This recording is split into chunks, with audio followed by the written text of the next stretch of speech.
1권은 그 고양이를 통한 이제 저의 이야기였던 것 같고요. 두 번째는 내 이야기인 것 같지만은 고양이 이야기. 그 무게중심이 좀 다르다 그럴까요? 예, 예, 그렇습니다.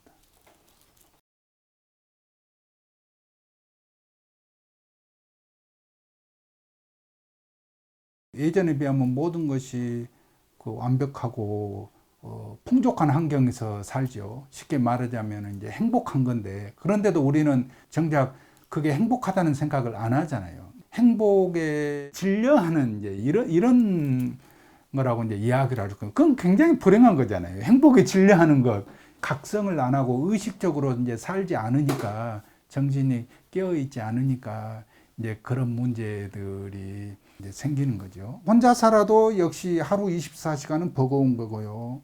여럿이 살아도 하루 24시간은 여전히 이제 버거운 거고, 그렇죠. 그러면 그 속에서 어떻게 지혜롭게 이제 사느냐 하는 건데, 그것은 각자 개인이 하는 뭔가 특별한 게 있어야 돼요. 나만이 시간을 영위해가는 바늘에 숯을 놓으면 이제 바늘을 가지고 실을 이렇게 꿰매서 이렇게 하면 그 꿰매지잖아요. 천이 꿰매지거든요. 그렇죠. 시간을 잘 이제 꿰맬 수 있는 건데, 저는 가장 이제 주안점으로 두는 게 이제 독서 책 보는 거. 이제 그걸 가장 중심에 놓고 나머지 일을 하거든요. 그래서 지치지 않고 꾸준하고 새로운 책을 대하듯이 조금 더 이렇게 새로운 감각으로 지낼 수 있고, 고양이는 아침에 일어나면 제일 먼저 이렇게 그 코를 벌렁거리고 그 귀를 쫑긋거리고 하면서 밖에 공기를 이렇게 냄새를 맡아요.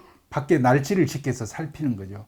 그러면서 제가 보기에는 오늘 하루는 어떻게 지내야 되지 하는 것을 가늠을 하는 것 같아요.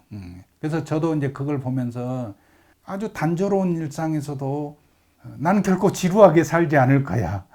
나는 오늘 하루도 무슨 일이 있건 기쁘게 살 거야. 근데 이건 양보하지 않을 거야 하는 이런 자세들, 적극적이고 즐겁고 행복하게 사는 이런 문제, 그런 문제에 대해서 많이 고민을 하고 있고, 이제 저한테는 그런 자극이 뭐냐, 항상 우리가 새 책을 받아보듯이 결국 독서는 새로운 세상과 새로운 생각들을 만나는 거니까요.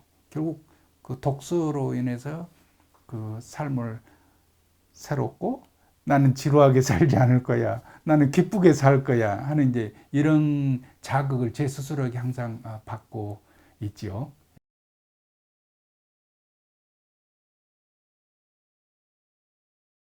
그 철학에서는 보는 것, 아는 것, 보고 알고 하죠. 이게 사실은 같은 의미로 쓰였거든요. 원래 의미로.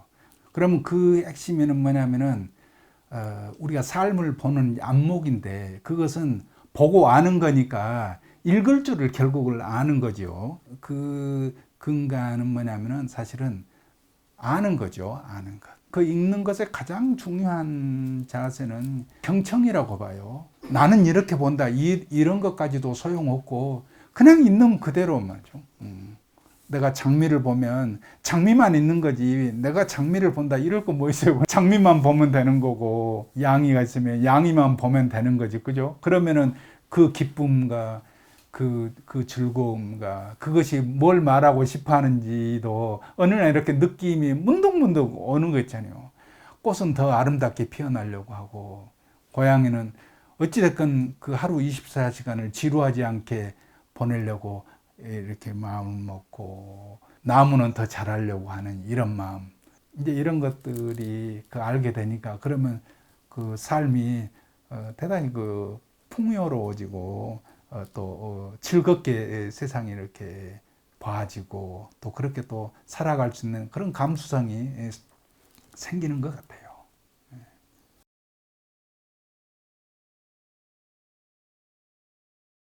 내가 그 동물의 마음을 알고 싶다고 그래서, 물론 이제 뭐 오래 지내다 보면 이해되고 아는 것은 있겠죠. 근데 그것은 아주 내 식으로 이해하는 거고, 내 세계를 통해서, 나의 눈을 통해서 아는 거고요. 정작 그 개나 고양이나 이 동물들이 하고 싶어 하는 이런 마음을 우리는 모르잖아요. 근데 그것은 그렇게 알고 싶다고 해서 알아지는 것이 아니고요. 완전한 무의식에 그 정도까지 의식이 넘어가야 돼요. 처음에. 그래야만이 그거 이제 가능하죠.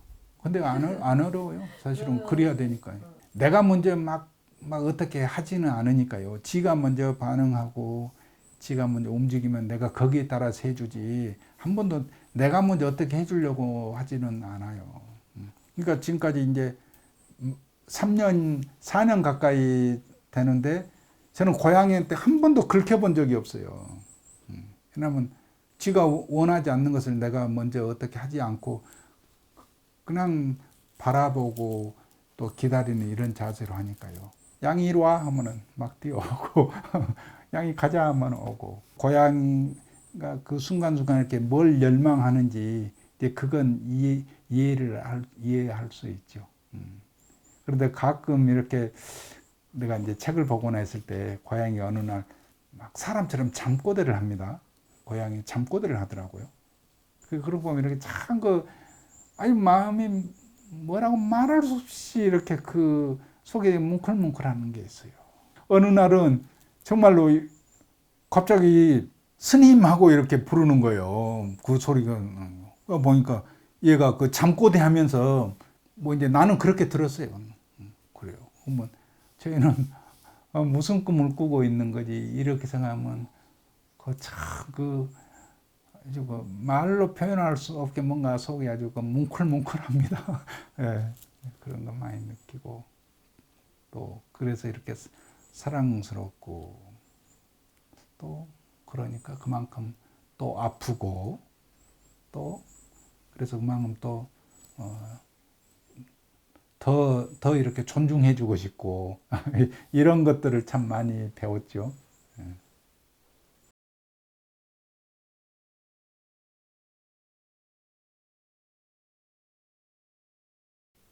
예를 들어서 꼬마가 클 때 막 놀이터 가서 놀고 이렇게 할 거 아니에요.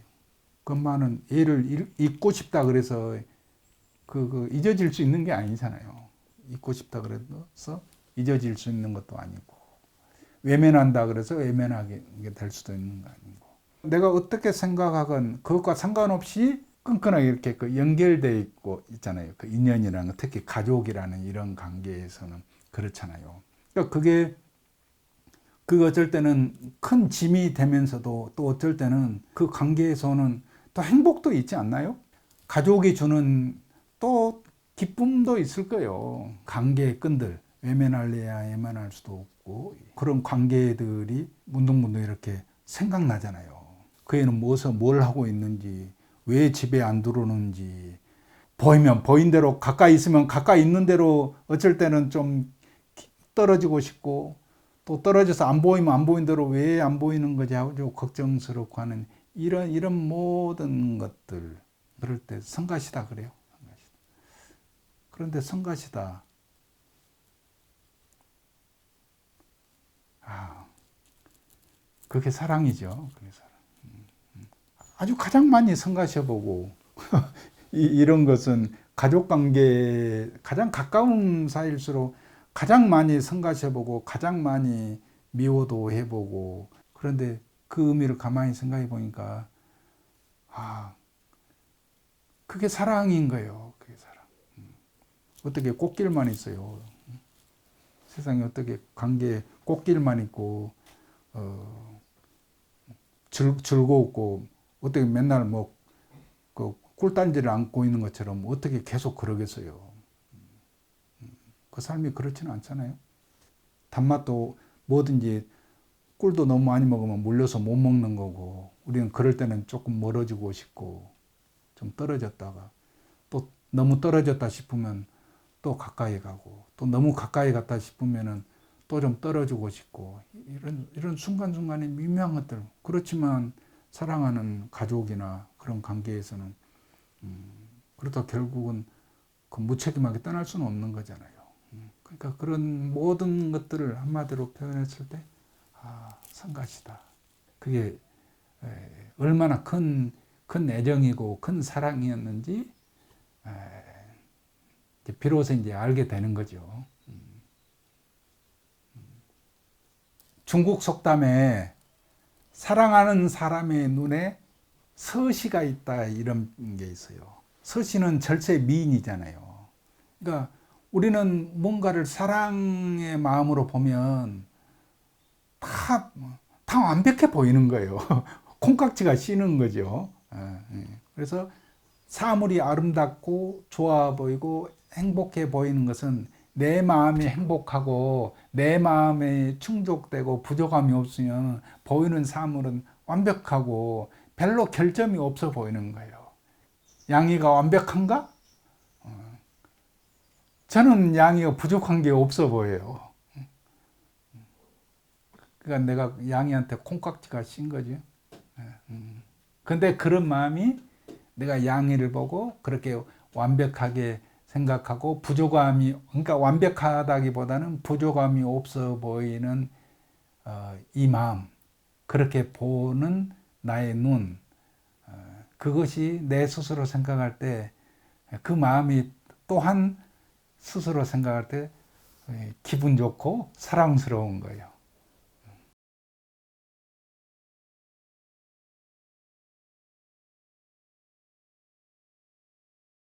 고양이는 그 우리가 식빵을 굽는다 이렇게 표현을 하는데 그렇게 가만히 있는 거죠. 그런데 고양이를 보면서 그 느낀 점은 고양이는 자기 영역 또 쉽게 해서 자기 놀이터죠. 그 안에 있는 모든 지형과 그 사물들은 각각 도형이 있잖아요. 그 도형을 유심히 이렇게 그 살피고 간극이랄까요? 내가 저게 오를 수 있는지 뭔가를 우두커니 앉아서 이제 지켜보는 듯. 그래서 사람들은 그것을 이제 식빵을 굽는다 이렇게 표현을 하는데 고양이는 자기가 지내는 그 공간의 모든 것을 내가 어떻게 저것을 이용하지 이것을 머릿속에 항상 생각하는 것 같아요. 그리고 또 호기심이 있어요. 호기심이 있어서 높은 선반이라도 기어코 꼭 한번 올라가 보고, 그런데 그 선반에 올라가는 게 한 번 생각해서 가는 것이 아니고 굉장히 오랫동안 저곳을 유심히 보고 한번 올라가 봐야 되겠다는 생각을 했구나 하는 것을 느낄 때가 있어요. 그러니까 모든 그 사물이나 그 사물 또 도형이 있잖아요. 그 공간이 있고 이런 곳에 대해서 이렇게 그 호기심 어린 눈으로 본 건데, 그러니까 어느 순간에는 그 틈으로 들어가 보기도 하고 선반에 올라가 보기도 하고 이렇게 하는데 그것이 한두 번이 아니고 아주 오랫동안 그 도형과 그 어떤 그 사물을 관찰한 후에 이루어진 행동이라는 것을 언젠가부터 그것을 이해하겠더라고요. 그만큼 그 고양이는 대단히 그 자기가 그 사는 환경을 그 능동적으로 파악을 하고 또 그것을 호기심 어리게 보고 또 실행에 옮겨보는 그러니까 지루할 틈이 없겠죠. 그래서 고양이는 지루해하지 않는 것 같아요. 그것은 인간하고 가장 큰 다른 점이라면 다른 점. 우리는 지루해하잖아요. 근데 고양이는 지루해하지 않는 것 같아요. 그리고 항상 살펴보고 뭐가 더 재밌을까? 저 높은 데도 한번 올라가 봐야지. 이런 생각들. 이런 것이 그 고양이가 갖는 특색이고 또 참 그 특이하다. 굉장히 그런 점이 흥미로웠어요.